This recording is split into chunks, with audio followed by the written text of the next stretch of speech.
slushy? Okay. Naman yung flavor, di ba? Tito Barla loving life. Yes, welcome to my vlog. Please subscribe and click the notification bell for more updates. See ya! Tita Barla at ang bago niyang buhay. Hi, it's Relo. It's December 29, Sunday trip, 17 PM. Wala akong relo, ano lang ako doon sa sasakyan. So 3:15 PM, anong nangyari? Hindi pa ako nakapag-lipstick, mamaya na. Pupunta kami sa Tangob City, yung Christmas light symbol. So susunduin pa namin si mother, tsaka si brother and sister. Okay, see you later. That would be pila ka kilometers gang? Mutan ko kung ilang kilometers yun from our place. So ano ko na lang, basta almost 1 hour. Kandre? Oh, ay 1 hour plus, hindi almost 1 hour plus. Okay, so pretty. CR ng Petron. Dito kami nag-stop by sa Petron Gasoline Station ng Santa Maria, Tangob City kasi ang lilinis at ang gaganda ng kanilang CR. So may donation box lang doon sa labas. 'Di ba? Ang ganda. Parang hindi nga CR eh. Hindi ka pang uupo diyan. May electric fan. So we are now in the place. Actually umambon-ambon kaya pag malayuan yung picture mo, makukuha daming payong. So, hindi makuha ang actual view.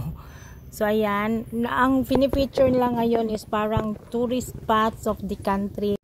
Dito kami nauna sa Igorot Stone Kingdom ng Baguio City. Meron din doon sa kabila na parang sa Iloilo, yung Garin Farm. Meron din doon lighthouse ng Batanes. Meron ding Baguio Botanical Garden. Pero hindi na kami nakapasok kasi madami tao na si mother nahirapan ng mga balance.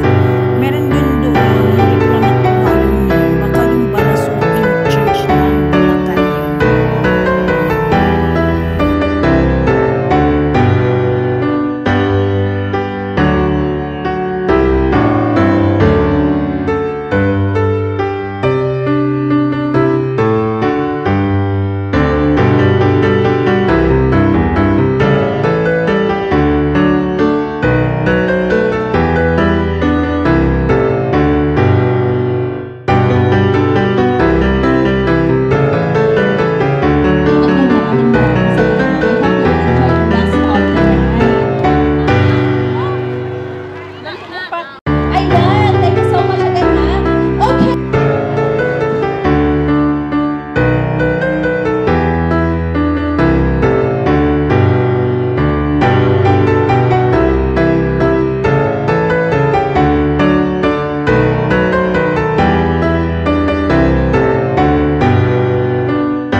Hi! Thank you so much everyone for watching. Sana na-enjoy kayo kahit saglit.